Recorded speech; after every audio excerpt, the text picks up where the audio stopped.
Evrazijski ris je ena zanimiva mačka v evropskem prostoru, kjer se je pojavila pred milijoni let in je bivala na tem prostoru celo pleistocensko obdobje. V času pojavljanja človeka v zadnjem obdobju pa je zaradi spremembe prostora, izginjanja gozdne površine in pa tudi izginjanja plemskih vrst bil ris ogrožen, prišlo je do lokalnega izumiranja in je izginil iz dobršnega dela evropskega prostora.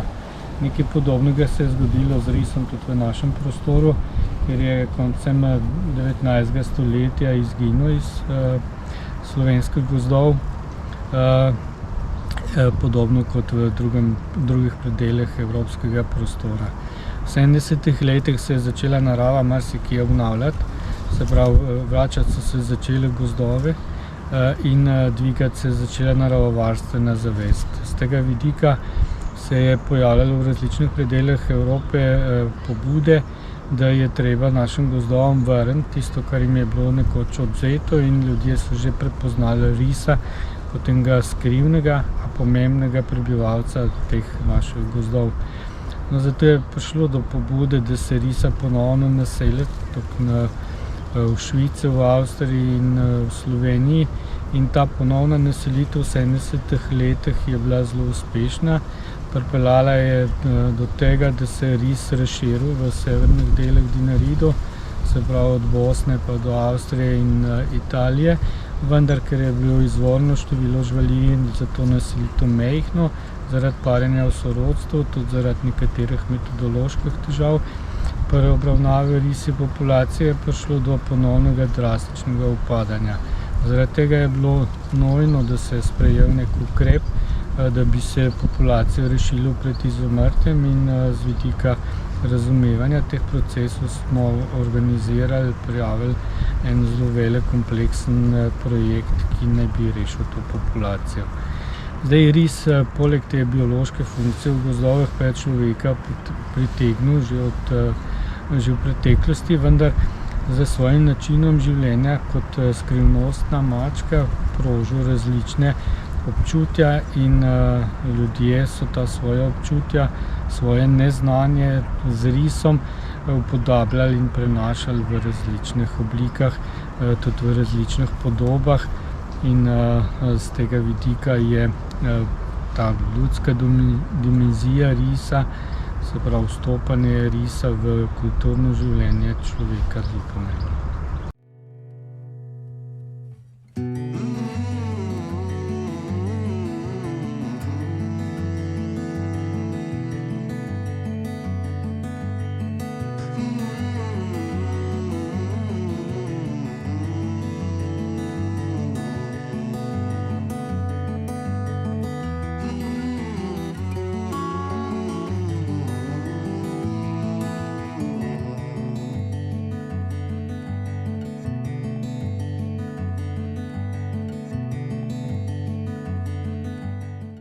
Pričujoča razstava na Bledu je ena izmed v seriji razstav o risu, ki sledi koloniji, se pravi, ki je bila organizirana prvič v interakciji z biotehnično fakulteto, se pravi z znanstveniki in umetniki, ki so se leta 2019 jeseni zbrali v moji galeriji na Lancovem in en teden upodabljali podobo risa.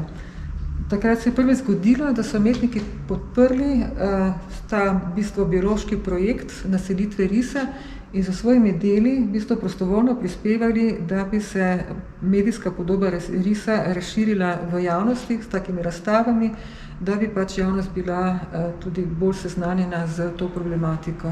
V tem smislu je v slovenskem prostoru novost, ker smo pravzaprav sledili tej praksi, ki je mogoče v anglosaksonskih deželah bolj utirjena, da umetniki, zlasti tisti, ki jim je blizu narava, pomagajo na nek način znanosti oziroma stroki, da s svojimi deli podprejo tematiko oziroma problematiko, ki je bolj strogo znanstvena. Naš namen je seveda, da pač seznanimo širšo populacijo preko teh slik z naselitvijo risa v Sloveniji In zdi se mi, da ko smo te razstave postavljali, zdaj že ponekod v razstavišči po Sloveniji, da smo pravzaprav dosegli kar širši krog ljudi. Tako vabim vse, ki jih zanima ta pogled na problematiko risa in ki se zanimajo za umetnost, v Infocenter Triglavska roža na Bledu, kjer je ta razstava odprta od 10. marca do 11. aprila.